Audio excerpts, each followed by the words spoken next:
그럼 근호가 들어있는 한 가지 예시를 더 공부해 보도록 합시다.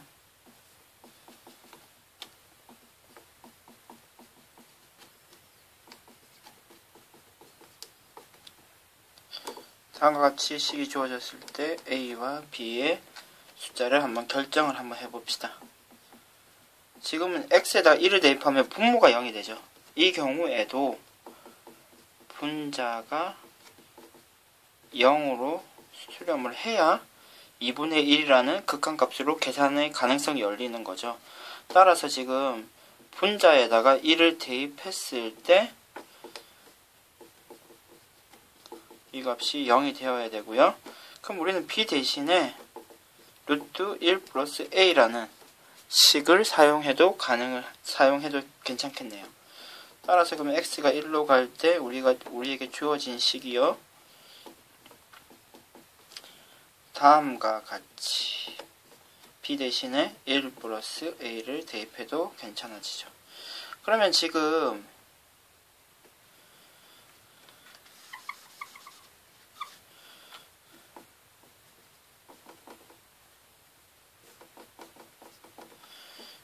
주어진 식으로 우리가 한번 유리화를 한번 해봅시다. x-1이 되고요. 식에다가 플러스 A를 곱해줘야 되고요. 유리화된 식을 바로 적어봅시다. 빼기 1 플러스 A가 되겠네요. 그러면 지금 A는 계산이 되고요. x제곱 마이너스 1인데 그러면 x제곱 마이너스 1이 이렇게 인수분해가 되죠. 따라서 우리가 그 식을 바로 위에 적어봅시다. x 마이너스 1, x 플러스 1로 인수분해가 되고요. 그럼 x 마이너스 1이 위아래로 약분이 되기 때문에 이 식에 이제 1을 대입해도 부정형이 아니죠. 따라서 1을 대입해서 계산을 하면요. 1 플러스 1이 되고요.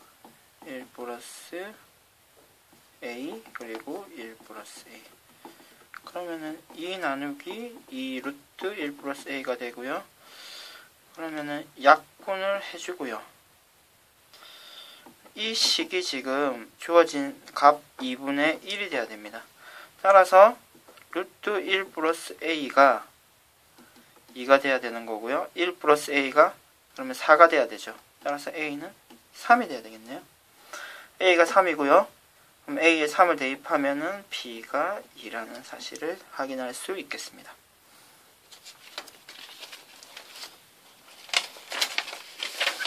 미정계수를 결정하는 다른 방법이 두 가지가 더 있습니다. 차례차례 나머지를 다 계산을 한번 해보도록 합시다.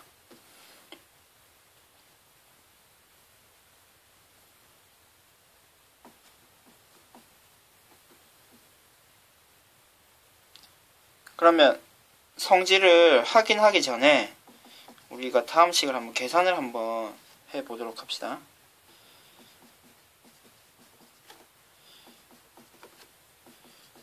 지금 이 식은 무한대분의 무한대꼴이죠. 따라서 분모의 최고차항 x제곱으로 위아래를 나누고요. 식을 정리하면 0이라는 사실을 확인할 수 있습니다. 다음 식은요. 3x제곱 플러스 5x x4제곱 플러스 4고요. 지금 위아래 무한대분의 무한대꼴이고요. 분모의 최고차항인 x제곱으로 분자와 분모를 나누면 3분의 1로 수렴함을 확인할 수 있습니다. 이 식은 어떻게 될까요? 분모의 최고차항인 x 1차항으로 나누어 주면요. 그리고 식을 정리하면 무한대로 발산함을 확인할 수 있고요. 그러면 지금 이와 같은 것에서 확인할 수 있는 것이 위아래 다항식인 경우에 분자와 분모가 다항식인 경우에 위아래가 동차인 경우만 수렴을 하죠. 3분의 1로 수렴을 하고 지금 분자가 차수가 작은 경우는 0으로 수렴하고요. 분자가 차수가 큰 경우, 분모보다 차수가 큰 경우에는 무한대로 발산하게 됩니다. 그러면은 우리가 다음과 같은 성질을 확인할 수 있습니다. 다항 함수 fx와 gx에 대해서요. 리미트 x가 무한대로 갈 때요. gx분의 fx가 알파로 수렴하는 경우 무한대 알파가 이 경우 0이 아닌 실수입니다. 0인 경우는 이제 제일 위에 케이스일 경우도 있기 때문이고요. 그러면 지금 이와 같은 꼴은 지금 왼쪽에 두 번째 케이스와 같은 형태라는 것을 확인할 수 있죠. 따라서 이와 같은 조건이 성립되는 경우에 fx와 gx는 다항식이 동차식이 됩니다. 차수가 같게 되고요. 그리고 알파는 어떻게 결정될까요? 그렇죠? fx의 최고차항의 개수 나누기 gx의 최고차항의 개수를 확인하면 우리가 알파를 확인할 수 있을 것입니다. 그러면은 이와 같은 성질이 실제 문제에서는 어떻게 활용될 수 있는지 예시를 한번 확인해 보도록 합시다.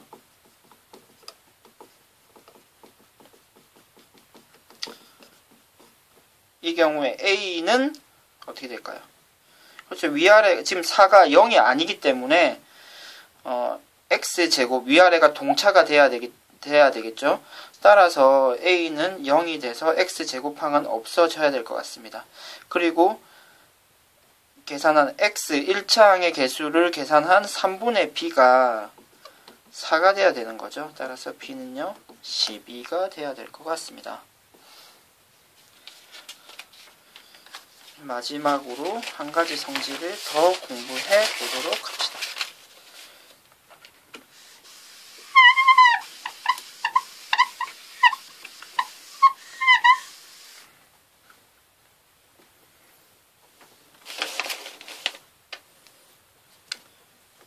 일단 다음에 설명을 한번 들어보세요. fx가 무한대로 발산하고요. 리미트 x가 a로 갈 때 fx 곱하기 gx는 알파로 수렴을 해야 됩니다. 알파는 실수이고요. 이 경우에 리미트 x가 a로 갈 때 gx는 0이 됩니다. 일단 증명을 한번 해봅시다. 리미트 x가 a로 갈 때 gx의 함수값을 확인하고 싶은데요. 그러면 gx는 다음과 같이 우리가 바꾸어 쓸 수가 있죠. 이렇게 약분이 되면 gx가 되죠. 지금 그러면은 fx, gx와 fx를 이렇게 다음과 같이 나누어 쓰는 것이 가능해집니다.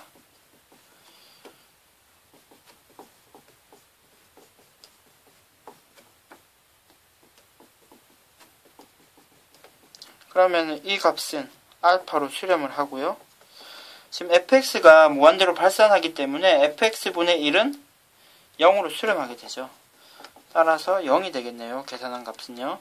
따라서 위와 같은 조건이 성립되는 경우에 x가 a로 갈 때 gx의 극한값은 0이 됩니다.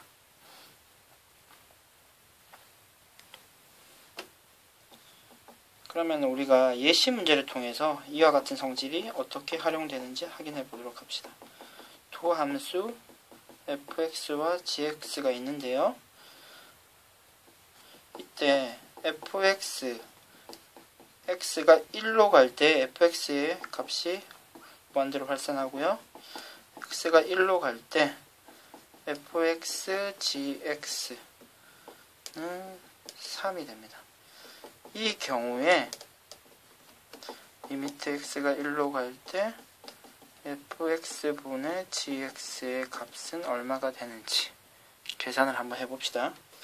그러면 우리가 다음과 같은 식변형이 조금 필요합니다. fx 빼기 gx가요.